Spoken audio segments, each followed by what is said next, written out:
وما كنا لنهتدي لولا أن هدانا الله ونشهد أن لا إله إلا الله لا شريك له ونشهد أن سيدنا ونبينا ومولانا محمدا عبده ورسوله الذي أرسل إلى كافة الناس بشيرا ونذيرا وداعيا إلى الله بإذنه وسراجا منيرا صلى الله تعالى عليه وعلى آله وأصحابه وأزواجه وذرياته وأهل بيته وبارك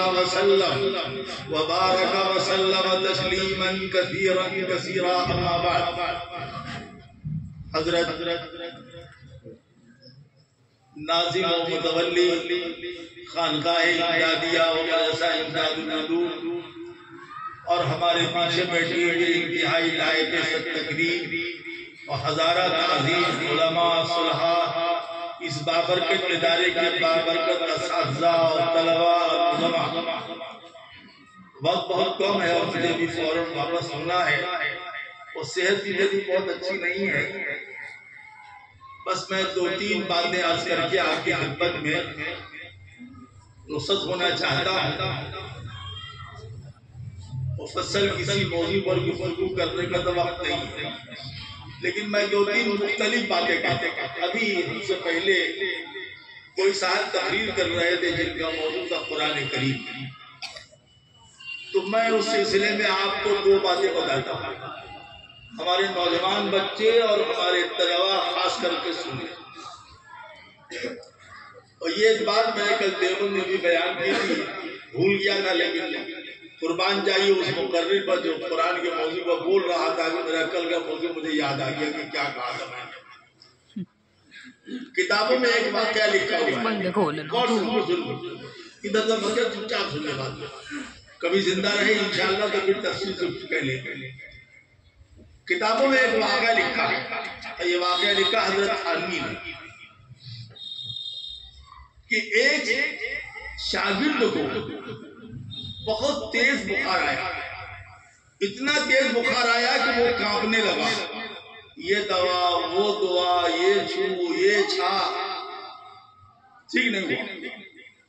اپنے استاد مکرم کے پاس پہنچا اور ان سے کہا حضرت بخار آ رہا ہے، ٹھیک نہیں ہو رہے. تو ان کے استاد مکرم نے ایک اتنا بڑا پرزہ لیا اور اس پر کچھ لکھا اور لکھ کے اس کو لپیٹ کے دیا، کہا اس کو باندھ لو لیکن شرط یہ اس کو کھول کے مت دیکھو. اس کو کھول کے زور سے بولو دیکھنا. اور فائدہ کیا ہے؟ الانسان حریص فیما منع. آدمی حریص اگر کسی چیز سے منع کرے تو وہ ضرور کرے.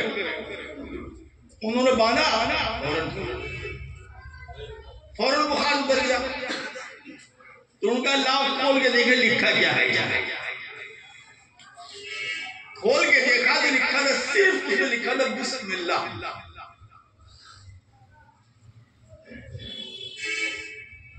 تو ان کے دل میں بدگمانی پیدا ہوئی. لکھا بسم اللہ، کہہ دیا کھول کے بند کرنا. کیا خاص بات تھی اس کے اندر جو خود منع کیا؟ اتنا زبان سے نکلنا اور سوچنا تھا. اب جو بخار آیا تو دل ہی نہیں رہا. پھر ہانپتے کانپتے پہنچے، کہ حضور ایسے ایسے ہو گیا مجھ سے.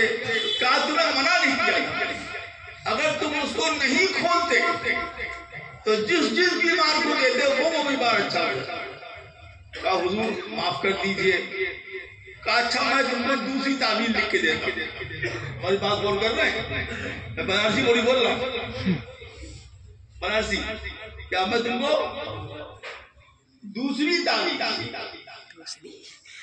جو پہلی والی تعویذ دوسری والی تعویذ لکھ کے دے رہا ہوں. وہ دے دیا انہوں نے پہلا بخار اتر گیا. بہت دنوں کے بعد ان کو خیال آیا کہ اب دیکھیں کیا لکھا ہوا ہے. اب دیکھیں کیا لکھا ہوا ہے. کون دیکھا لے گا؟ پھر بسم اللہ ہی لکھا. تب ان کے دل میں احترام پیدا ہوا کہ اللہ کے کلام میں وہ تاثیر ہے کہ اگر ہمارا ایمان درست ہو اور ہمارا یقین درست ہو اور اللہ کے کلام پر ہمارا پختہ کا یقین ہو تو انشاءاللہ یہ ایک حرف ہماری شفا کے لیے کافی ہے۔ اور یقین نہیں ہے، یقین کمزور ہے، تو پھر طے سمجھ لیجیے اس بات کو، 10-20 لاکھ قرآن اپنے گھر میں آپ رکھ لیجیے، کوئی شفا نہیں ہوگی۔ اس بات کو یاد رکھنا اچھی طریقے سے کہ اعمال کی قبولیت کا دار و مدار ایمان پر ہے۔